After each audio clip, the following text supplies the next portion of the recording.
Shalom Horas, selamat pagi sahabat GKPS TV. Kita bersyukur hari baru sudah Tuhan anugerahkan dalam kehidupan kita hari ini untuk boleh kita jalani. Dan kita rindu dalam menjalani hari ini tentunya di dalam terang Tuhan. Dan kita akan mendengarkan firman-Nya. Biarlah Tuhan menolong kita untuk dapat mengerti dan menghidupi. Karenanya mari kita berdoa. Terima kasih ya Tuhan untuk kasih karunia-Mu yang menganugerahkan hari baru bagi hidup kami. Dan biarlah Tuhan menolong kami dalam menjalani hari ini, agar kami dapat menjadi terang seturut dengan panggilan Tuhan bagi kehidupan kami. Dan sebentar kami akan mendengarkan firman-Mu. Beri hati kami untuk mengerti, dan kami Engkau teguhkan untuk menghidupi. Dalam nama-Mu yang kudus, ya Yesus, kami berdoa dan bersyukur. Amin. Saudara-saudara yang dikasihi Tuhan Yesus Kristus, firman Tuhan bagi kita pada pagi hari ini tertulis dalam Ibrani 10 ayatnya yang ke-35. Demikian tertulis di sana. Sebab itu, janganlah kamu melepaskan kepercayaanmu, karena besar upah yang menantinya. Amin. Saudara-saudara, dari teks bacaan firman Tuhan yang kita baca ini, menyampaikan kepada kita suatu pesan agar orang-orang yang sudah menerima keselamatan dan pengudusan oleh darah Yesus yang tercurah di salib, memegang teguh iman percaya kita itu kepadanya. Apapun tantangan, bahkan penderitaan hidup yang ditujukan kepada kita, yang bermaksud untuk melemahkan iman kita kepadanya. Pesan inilah yang dimaksudkan mau disampaikan kepada kita lewat perkataan firman tadi, janganlah kamu melepaskan kepercayaanmu. Dengan kata lain, saudara-saudara, anak-anak Tuhan dipanggil untuk tetap teguh dan tekun, menghidupi imannya dalam kesetiaan sampai akhir kehidupan kita di dunia ini. Nah, saudara-saudara, karenanya memegang ketekunan dan kesetiaan adalah suatu sikap hidup, tanda orang yang percaya kepada Tuhan. Oleh karena Tuhan sendiri yang kita ikuti itu juga, atau yang kita sembah, sudah menteladankan hal itu lewat kehidupannya kepada kita, di mana dia boleh setia sampai matinya di kayu salib atas tugas suruhan Bapanya kepadanya. Demikianlah dalam Filipi 2 ayat 8 hal itu ditegaskan. Dan dalam keadaan sebagai manusia, ia telah merendahkan dirinya dan taat sampai mati, bahkan sampai mati di kayu salib. Dan inilah juga sebagai penyataan sikap kesetiaan yang diberitakan kepada kita. Oleh karena itu, saudara-saudara, sesungguhnya kesetiaan adalah sifat Allah oleh kasih-Nya kepada kita.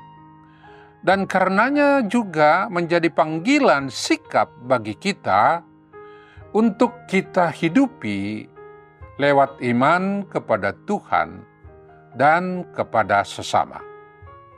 Dari hal itu, ada dua hal yang dapat menjadi peneguh bagi kita tentunya dalam menghidupi panggilan ini.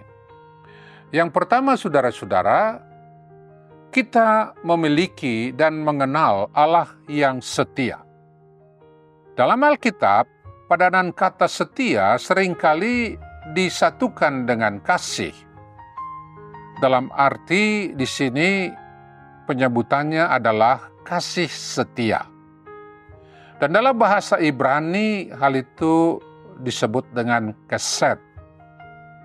Dan kata yang berpadanan ini sering disebut dalam Mazmur-Mazmur. Namun yang menarik adalah konteks penyebutan padanan kata ini, saudara-saudara, sering didasarkan kepada belas kasihan atau kemurahan Allah bagi kita. Dan hal itu diteguhkan dengan perjanjiannya kepada umatnya. Allah yang setia dalam perjanjian yang Dia sendiri telah tetapkan kepada umatnya oleh kasih-Nya yang tetap dan kekal bagi mereka dan bagi kita. Dan karena itu saudara-saudara, kasih setia itu telah digenapi oleh Yesus Kristus. Ketika penulis kitab Ibrani ini pun menyebutkan hal itu, bahwa pengudusan kita adalah oleh darah perjanjian yang sudah menguduskan kita. Seperti tertulis di dalam Ibrani 10 ayat 29.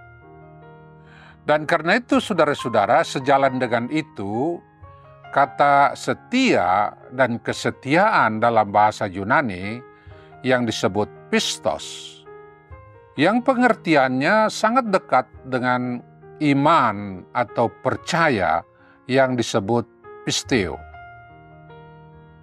Dari hal ini, dan inilah yang kedua, berarti apa yang kita imani patut untuk dipercaya. Karena kata pistos dalam hal ini, setia, juga berarti atau dapat diartikan dapat dipercaya. Jadi, apa yang telah dilakukan Yesus untuk kita adalah suatu kebenaran, dan karena itu dapat dipercaya atau dipegang dengan sungguh-sungguh. Dan karena itu juga konteks firman Tuhan yang kita baca tadi dari penulis kitab Ibrani ini menegaskan agar apapun yang menjadi tantangan dan harga yang harus dibayar bagi kesetiaan iman kita kepada Yesus, marilah kita jalani semuanya itu dalam sukacita yang dari Tuhan. Dan tentu kita tidak pernah kalah terhadap semua tantangan dan hambatan.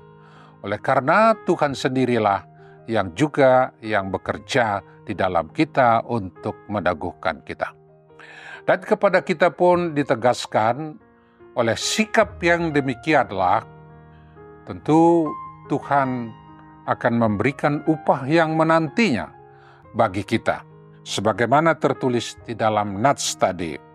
Sebab itu, janganlah kamu melepaskan kepercayaanmu, karena besar upah yang menantinya. Terpujilah Tuhan kita Yesus Kristus. Amin. Mari kita berdoa. Kepadamu ya Yesus kami bersyukur oleh firman-Mu hari ini yang memanggil kami untuk boleh menjadi anak-anak Tuhan yang setia kepadamu di dalam iman yang teguh, di tengah-tengah berbagai tantangan, bahkan pergumulan, tantangan penderitaan pun, yang bermaksud hendak melemahkan iman kami kepadamu. Kami percaya di dalam Tuhan yang memeliharakan dan memberkati kami boleh menjalani iman dalam kesetiaan kepadamu ya Yesus. Demikian pun buah-buah iman boleh nyata dalam hidup kami, dalam mengerjakan perbuatan baik, juga kasih yang kami berlakukan di tengah-tengah kehidupan ini. Dan untuk semuanya itu biarlah nama Tuhan dimuliakan. Terpujilah namamu ya Yesus. Amin.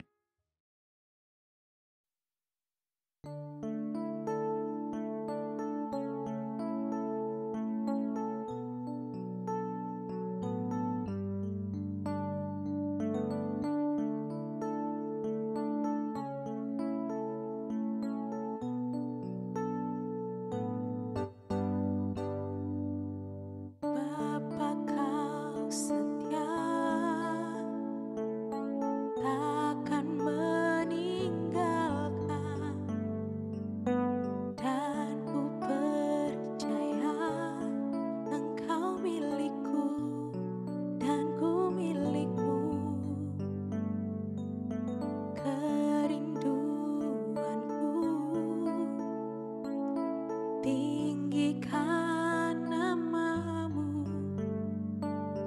karena ku tahu Engkau dalamku dan ku dalammu.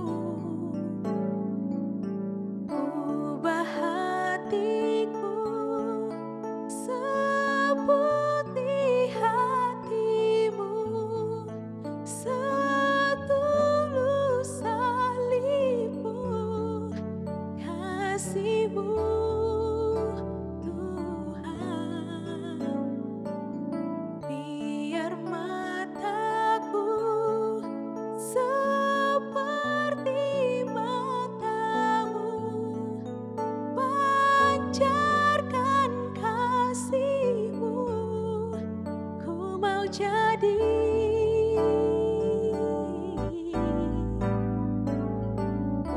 Ubah hatiku seperti hatimu, setulus salibmu, kasihmu Tuhan. Biar mataku seperti matamu, pancarkan kasihmu, ku mau jadi sepertimu. GKPS TV.